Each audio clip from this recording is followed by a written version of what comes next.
Surah Al-Ikhlas ini adalah surah yang sangat istimewa. Kenapa dia istimewa? Karena surah Al-Ikhlas ini siapa yang membacanya nama qara al-Qur'ana suhusahu. Allah memberi nilai orang yang membaca surah Al-Ikhlas satu kali seolah-olah dia membaca sepertiga daripada Al-Quran. Kenapa jamaah sekalian yang sama berbahagia? Karena ajaran agama itu ada 3 hal pokok. Ada 3 hal pokok ajaran agama. Yaitu yang pertama akidah. Akidah yaitu keyakinan kepada Allah. Yang kedua syariat, yang kita lakukan sholat, puasa, zakat. Kemudian akhlak, tawadu, sabar, syukur. Surah Al-Ikhlas ini dari 3 hal ini dia mengandung akidah.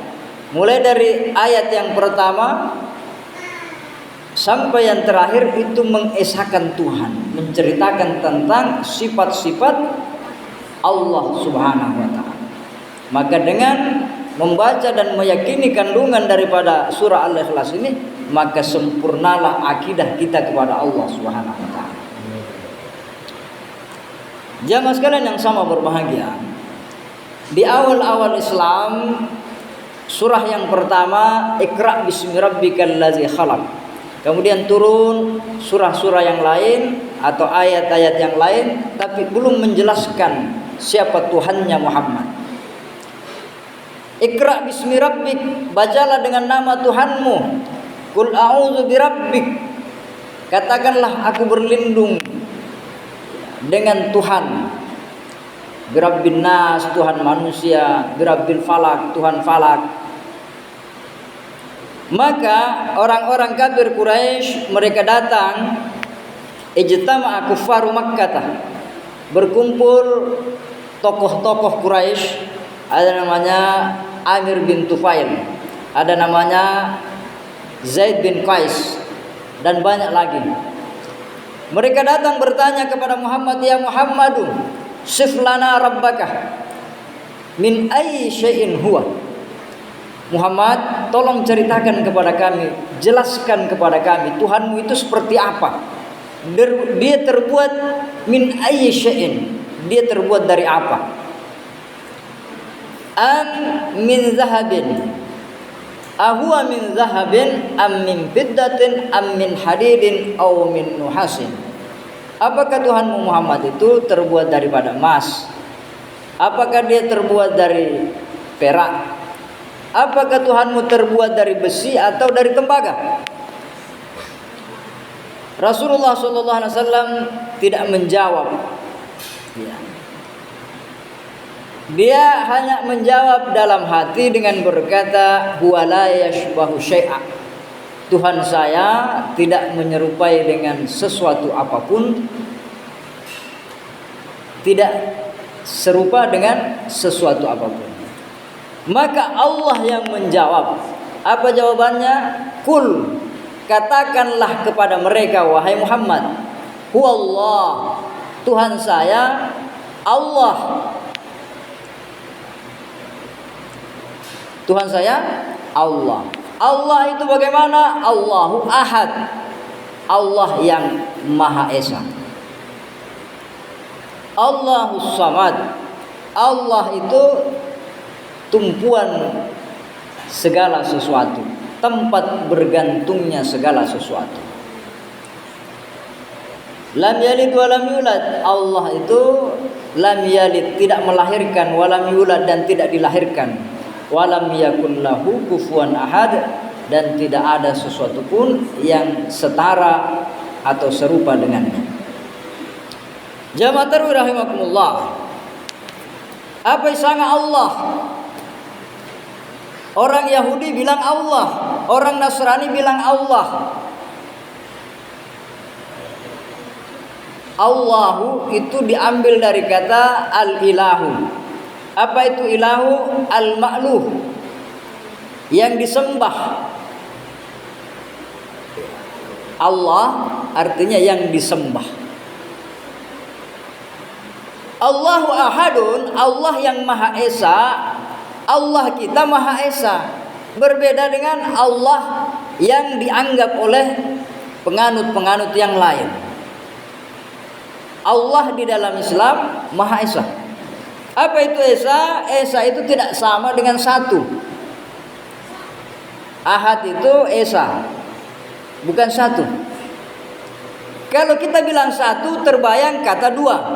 Kalau kita bilang satu, terbayang tiga, empat, dan seterusnya. Tapi kalau kita bilang Esa, Mesa dia, hanya satu. Allah Ahad, Allah Maha Esa. Esa dalam zatnya, Esa dalam sifatnya, dan Esa dalam perbuatannya. Apa maknanya jamaah sekalian yang sama berbahagia? Allah Esa dalam zatnya. Masjid ini satu, tapi dia tidak Esa. Kenapa masjid ini ada satu? Masjid ini terdiri daripada ada tiangnya, ada pondasinya, ada lantainya, ada balkonnya, ada atapnya, bahkan ada kubahnya. Satunya masjid ini tidak satu, tapi dia terdiri dari banyak unsur. Satunya saya, seorang manusia, tapi terdiri dari banyak unsur. Ada darahnya, ada dagingnya, ada urat sarafnya, ada tulangnya, ada kulitnya, ada bulu-bulunya, dan seterusnya. Allah Esa dalam zatnya, dia tidak terdiri dari unsur apapun. Jadi namanya Esa dalam zatnya.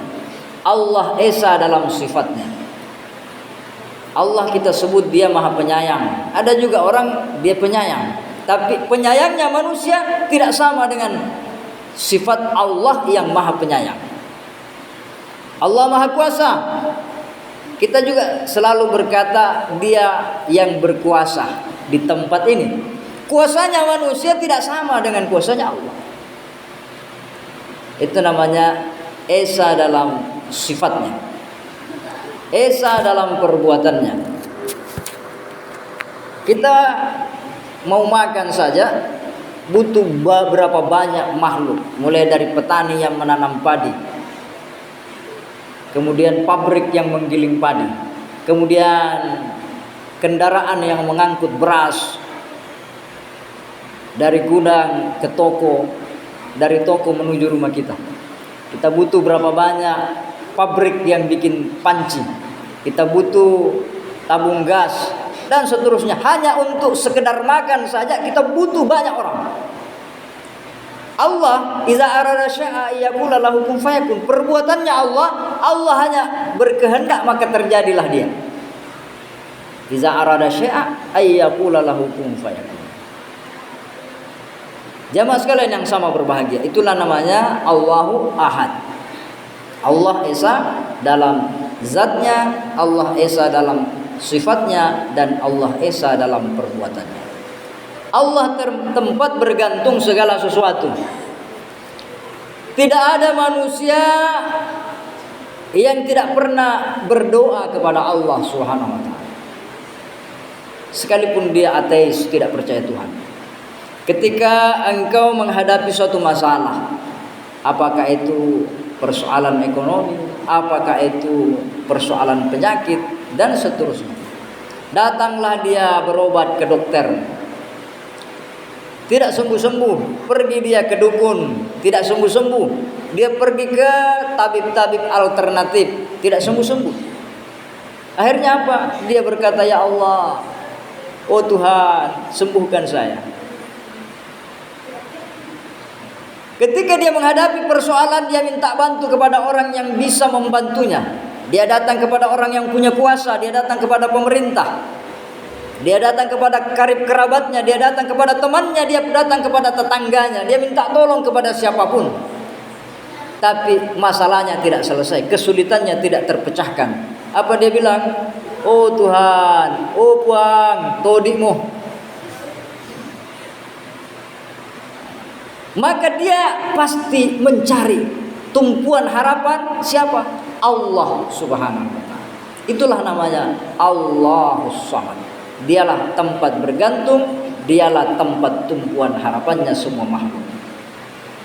Lam yalid wa lam yulad. Kata samad tadi dimaknai juga allazi la jawfa lahu, sesuatu yang tidak berongga. Kalau tidak berongga berarti dia tidak makan, tidak berongga berarti dia tidak minum, tidak berongga berarti dia tidak punya keturunan. Maka lam yalid, Allah tidak melahirkan dan Allah tidak dilahirkan. Karena ada yang mensifati Tuhan itu punya anak, Tuhan itu punya anak, Tuhan itu punya istri. Tuhan kita lam yalid wa lam yulad wa lam yakul lahu kufuwan ahad, dan tidak ada satupun yang setara dengannya. Ini yang sering kita maknai allazi laisa kamitslihi syai'un wa huwas samiul basir. Laisa kamitslihi syai'un, tidak ada sesuatu pun yang serupa dengannya. Maka janganlah engkau memikirkan Tuhan. Janganlah engkau memikirkan zatnya Tuhan. Karena engkau tidak akan mampu menjangkaunya. Kenapa? Karena Allah terlalu besar untuk kita pikirkan. Hal-hal kecil saja kita tidak tahu. Tiba-tiba kita hidup, tiba-tiba nanti kita mati. Kita tidak tahu apa nama anak todi, apa nama anak mati. Masih ada matanya, masih ada jantungnya, masih ada telinganya, masih ada kakinya. Kenapa? Apa natapa mati dia? Iya. Jangankan memikirkan Tuhan. Kita memikirkan saja hal-hal kecil kita tidak tahu. Kenapa telinga bisa mendengar? Kenapa mata bisa melihat? Apa? Dia di mata anak tapi anda mimaita. Masih ada telinganya apa? Anak mendengar nih. Memikirkan hal-hal seperti itu saja kita tidak mampu, apalagi kita mau memikirkan kebesaran Tuhan. Oleh karena itu, bagaimana caranya kita meyakini tentang keberadaan Tuhan? Kita rasakan keberadaannya dengan merenungkan ciptaannya, dengan memahami sifat-sifatnya. Bahwa jamaah sekalian yang sama berbahagia, Allah itu maha memaksa. Allah itu Al-Qahhar, Al-Jabbar. Allah tidak pernah bermusyawarah dengan kita bahwa kacok, kamu nanti tinggal kau di Laratiga, Kecamatan Karosa, Kabupaten Mamuju Tengah, menjadi tomandar wah.